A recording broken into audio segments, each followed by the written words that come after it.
اب رہا یہ ایشو، چونکہ اب چل نکلا ہے، 3 سال سے مجھ پہ زور تھا ہمارے اسٹوڈنٹس کی جانب سے کہ سب و شتم کے ایشو کو ویڈیو میں ریکارڈنگ میں لے کے آئیں۔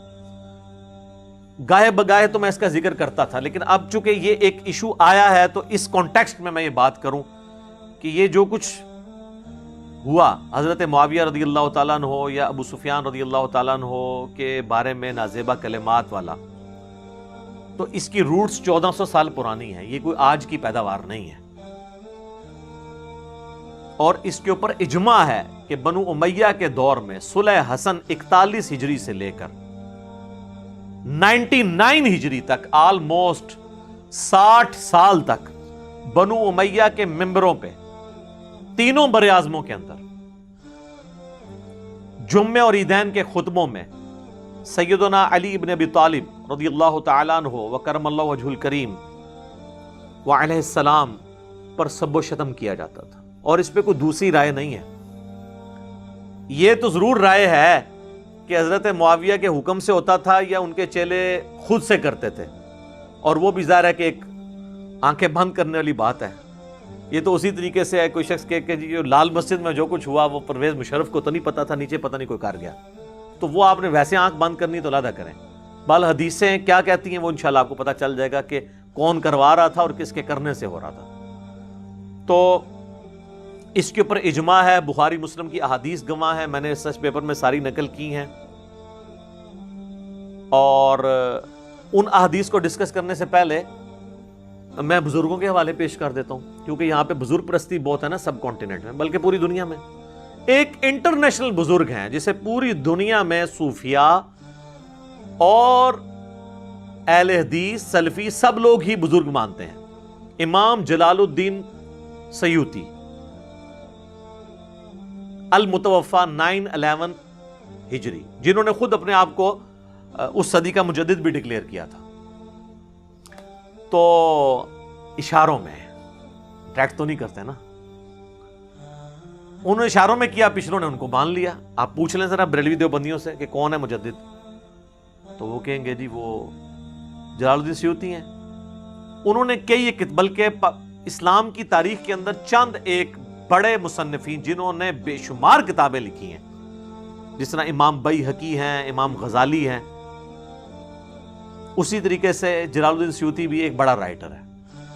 دنیا جان کے ہر ٹاپک پہ ان کی آپ کو تحریریں ملیں گی۔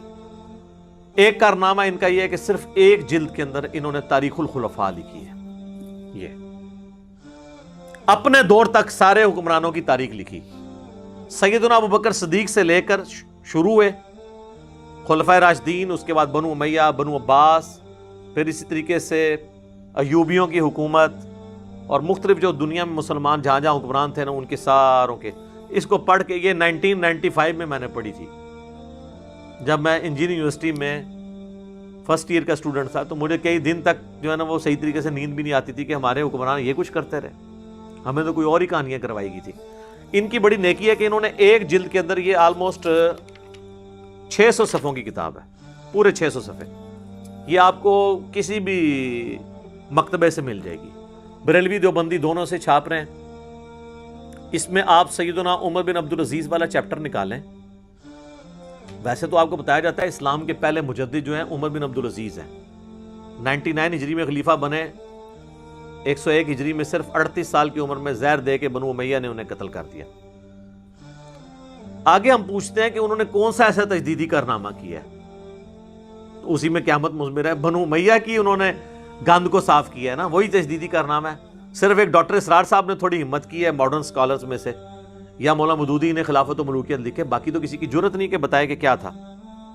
تو اس میں عمر بن عبدالعزیز والا چیپٹر نکالیں تو یہ بزرگ فرماتے ہیں، کہتے ہیں نا اکابرین سے، بزرگوں سے پوچھ کے انہوں نے باقاعدہ اس چیپٹر میں، عمر بن عبدالعزیز والے چیپٹر میں لکھا ہے، بنو امیہ کے حکمرانوں کا دستور تھا کہ وہ اپنے خطبات میں حضرت علی رضی اللہ تعالیٰ عنہ کی شان میں سب و شتم اور نازیبہ الفاظ کہتے تھے، مگر آپ رحمت اللہ علیہ نے خلافت سنبھالتے ہی اس کی سختی سے ممانعت فرما دی۔ انہوں نے جلال الدین سیوطی کا بھی نام لینا چھاڑ دینا ہے، لیکن وہ بہت بڑا بندہ ہے، ایڈا بھارا بندہ ہے، انہوں نے یہ چھاڑ سکتے۔ اور انٹرنیشنل بندہ ہے، یہ صرف سب کانٹیننٹ نہیں، پوری دنیا میں ان کو مانا جاتا ہے. اور اپنے گورنروں کو لکھا کہ ممالک محروسہ میں آندہ ایسا نہ ہو اور ان کی شان میں جو نازیبا الفاظ استعمال کیے جاتے تھے ان کی جگہ آندہ سے یہ الفاظ بولے جائیں.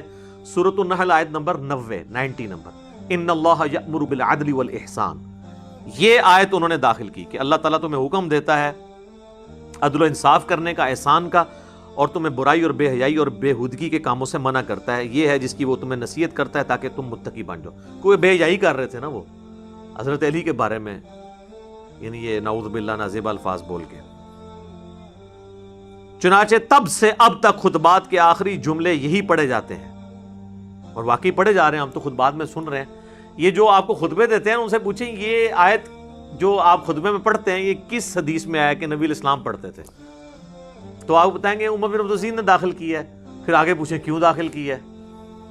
پھر وہ آپ سے کہیں گے تو انجینئر کو تو نہیں سنتا. ہاں انجینئر. اچھا جی، یہ تو وہ بزرگ ہیں ان کو بریلوی دیوبندی اہل حدیث سب مانتے ہیں. اہل حدیث کو ذرا زیادہ مسئلہ ہوتا ہے. ان کے تو ہم نے ایک بزرگ دریافت کر لیے ہیں جن کے نام پہ ان کا فرقہ چل رہا ہے، وہابی. محمد بن عبد الوہاب صاحب کا بیٹا ہے عبداللہ بن محمد بن عبد الوہاب، المتوفا 1242 ہجری. اب 1442 چل رہا ہے، ایگزیکٹ 200 سال پہلے وہ فوت ہوئے. ان کی کتاب ہے سیرت الرسول، جس کے حوالے الرحیق المختوم میں بھی موجود ہیں. آلموسٹ 800 صفحوں کی یہ کتاب ہے. اس کا PDF ہماری ویب سائٹ پہ رکھا ہوا ہے، اور ہارڈ کاپی بھی آپ ہماری اکیڈمی میں رابطہ کر سکتے ہیں. آج کل اس کی وہ ختم ہوئی ہوئی ہیں، پرنٹنگ میں گئے ہوئے ہیں، انشاءاللہ پھر آپ کو مل جائے گا. اور یہ جیلم سے ہی چھپی ہے. دارالاسلام نے عربی میں چھاپی تھی، اردو ترجمہ ہی نہیں کیا. جیلم والوں سے ہو گیا، اب وہ پچھتا رہے ہوں گے کہ کیوں ہو گیا. اس میں اس کی خوبی یہ ہے کہ اس میں خلفائے راشدین کے اوپر بھی انہوں نے چیپٹر باندھے اینڈ پہ نا. تو مولا علی والا ذرا چیپٹر نکال لیں. اس میں کئی ایک حوالے ہیں، وہ آج ٹاپک نہیں، چونکہ اسی ٹاپک سب و شتم کو میں کور کر رہا ہوں. تو اس میں 797 نمبر پیج ہے. عربی میں بھی آپ کو مل جائے گا، اردو میں بھی حضرت علی والا چیپٹر بالکل اینڈ پہ. تو یہ جس کو کہتے ہیں نہیں ہم وہابی ان کی وجہ سے، ویسے تو کہتے ہیں اللہ کی وجہ سے، اللہ کی وجہ سے نہیں، وہ انہی کی طرف منسوب کیا جاتا ہے. ویسے وہ بھی غلط ہے، کیونکہ ان کا نام تھا محمد بن عبد الوہاب اور یہ ان کا بیٹا ہے عبداللہ. وہ لکھتے ہیں بنو امیہ ان کی تنقیس اور ان کے بارے میں نازیبا الفاظ استعمال کرتے رہے، مگر اس سے علماء کے دل میں ان کی محبت بڑھ گئی، مولا علی کی، اور قدر و منزلت میں اضافہ ہو گیا. عمر بن عبداللہ بن زبیر کہتے ہیں رحمہ اللہ تعالی، بنو امیہ 60 سال تک ان کو گالیاں دیتے رہے مگر ان کا کچھ نہ بگاڑ سکے، بلکہ ان کی شان پہلے سے بھی بلند ہو گئی. دین نے ایک عمارت کھڑی کی جس کو دنیا نے گرانے کی کوشش کی، دنیا کچھ نہ بنا سکی، اور جو کچھ بنایا اس کو بھی منہدم کر دیا. یعنی مولا علی سے جو ٹکرایا وہ خود ہی بدنام ہوا ہے. آپ دیکھ لیں بنو امیہ نے 60 سال تک لعنت کی ہے نا، 1400 سال سے لعنتیں کھا رہے ہیں. یعنی میں یہ نہیں کہہ رہا کہ وہ جو لعنتیں کر رہے ہیں وہ صحیح کر رہے ہیں، یہ یعنی ایک مکافات عمل والا مسئلہ ہے. تو وہ اپنی کیتیاں گیا نے، دوسرے الفاظ میں وہ پنجابی میں کہا جاتا ہے نا اپنے کیے ہوئے اعمال آ گئے ہیں. میں اس کو جسٹیفائی نہیں کر رہا، لیکن ان کو سوچنا چاہیے کہ یار یہ بھی ہو جاتا ہے، دنیا مکافات عمل کا نام ہے، یہاں پہ ایسا ہو جاتا ہے. تو یہ دو حوالے ہو گئے بزرگوں کے. اس دور میں انٹرنیشنل لیول کے اوپر مسلمانوں میں جینیس پرسنالٹی ہے مولانا مودودی رحمہ اللہ تعالی. تیسرا والا میں طاق کرنے کے لیے ان کا پیش کر دیتا ہوں، خلافت و ملوکیت. کیونکہ پڑھا لکھا طبقہ تو مولویوں کو اور اماموں بزرگوں کو کسی کھاتے میں نہیں مانتا. وہ کہتا ہے جی کوئی کو پڑھ لکھے سیاڑے بنے دی گل کرو. مولوی تو ہو سکتا ہے ان کو کچھ نہ سمجھتے ہو، لیکن جو ان کو سمجھتے ہیں نا وہ ان کو اور ان کے بزرگوں کو کچھ نہیں سمجھتے.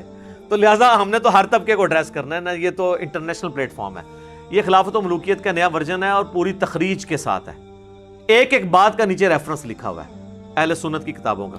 اس میں جو چیپٹر ہے نا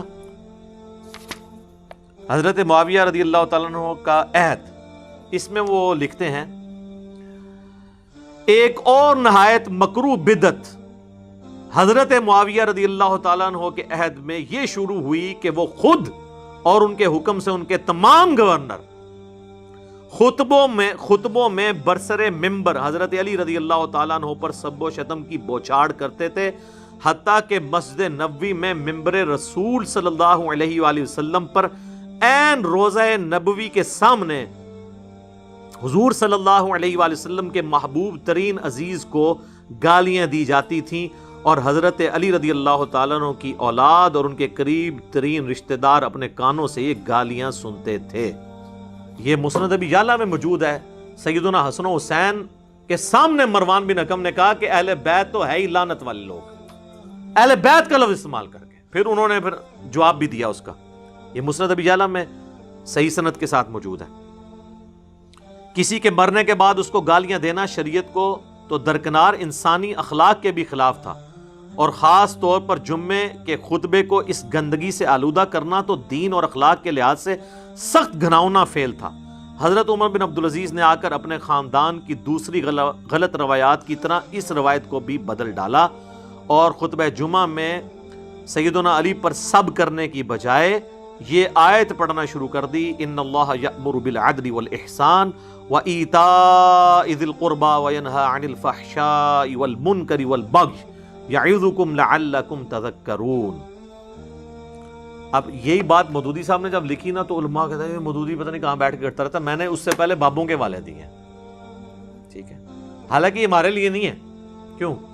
کیونکہ ہم تو کہتے ہیں کہ مرنے سے پہلے اے مسلمان کر لے اس پہ غور، کتابوں کا خدا اور ہے، بابوں کا خدا اور۔ تو یہ آپ جن بابوں کو مانتے تھے نا، ہم نے انہی کی کتابوں کے والے آپ کو پیش کر دیے۔